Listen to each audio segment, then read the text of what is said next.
Well, exactly. The mob is already occupying your head. It's occupying the heads of millions of people in the United States and Australia, all around the world, because they think, ooh, can I say this? I could have said it 6 months ago, but maybe I won't say it now because I don't want trouble with HR or with this or whatever. But I also want to come back to this thing that you were just talking about the Greeks saying, that the best was a monarchy, an aristocracy, and democracy.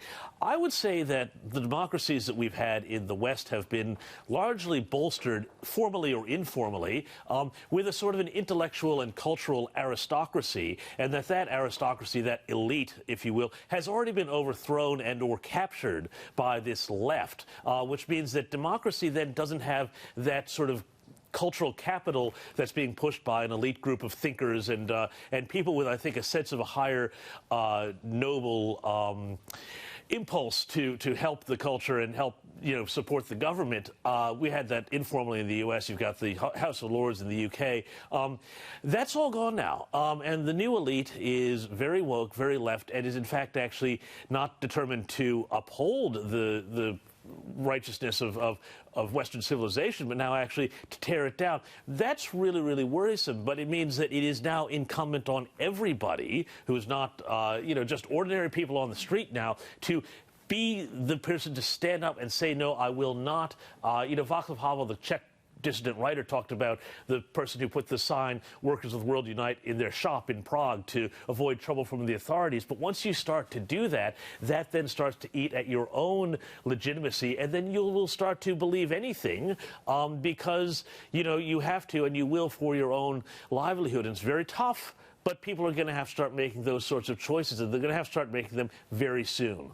Well, these captains of industry that we hear about virtue signalling the whole time, they are the oligarchs, and they are regarded, and they're a new form of oligarch, but they are regarded by the Greeks as one of the worst forms of government. Rita, you're famous as Rita, the tweeter maid, if I may.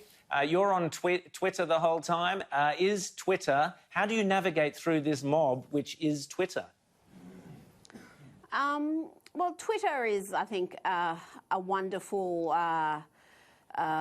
platform. Actually, well, it's a fairly putrid platform, but it's a wonderful platform if you know its shortcomings and if you know that it leans very much left, that it is a compromise platform in that there's not equality, there's all sorts of double standards, and the Twitter hierarchy themselves, their politics seep through in a lot of the policies. So you can get banned for saying something like, I don't know, only women have menstrual cycles.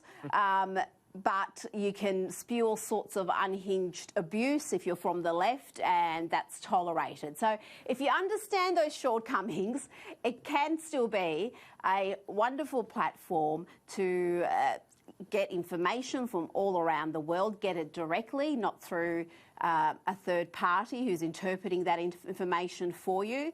And it is vitally important because though most people aren't on Twitter, everyone in the media is. So you can see very clearly if you're on Twitter how certain narratives find their way into the mainstream media, and things that are sort of almost trialled on Twitter end up in the mainstream. And you can see quite often there how these ideas are born, how flawed they are, and how much narrative as opposed to cold hard facts goes behind the reporting. So I think it's important for people, all people, including conservatives, to have a presence on that platform.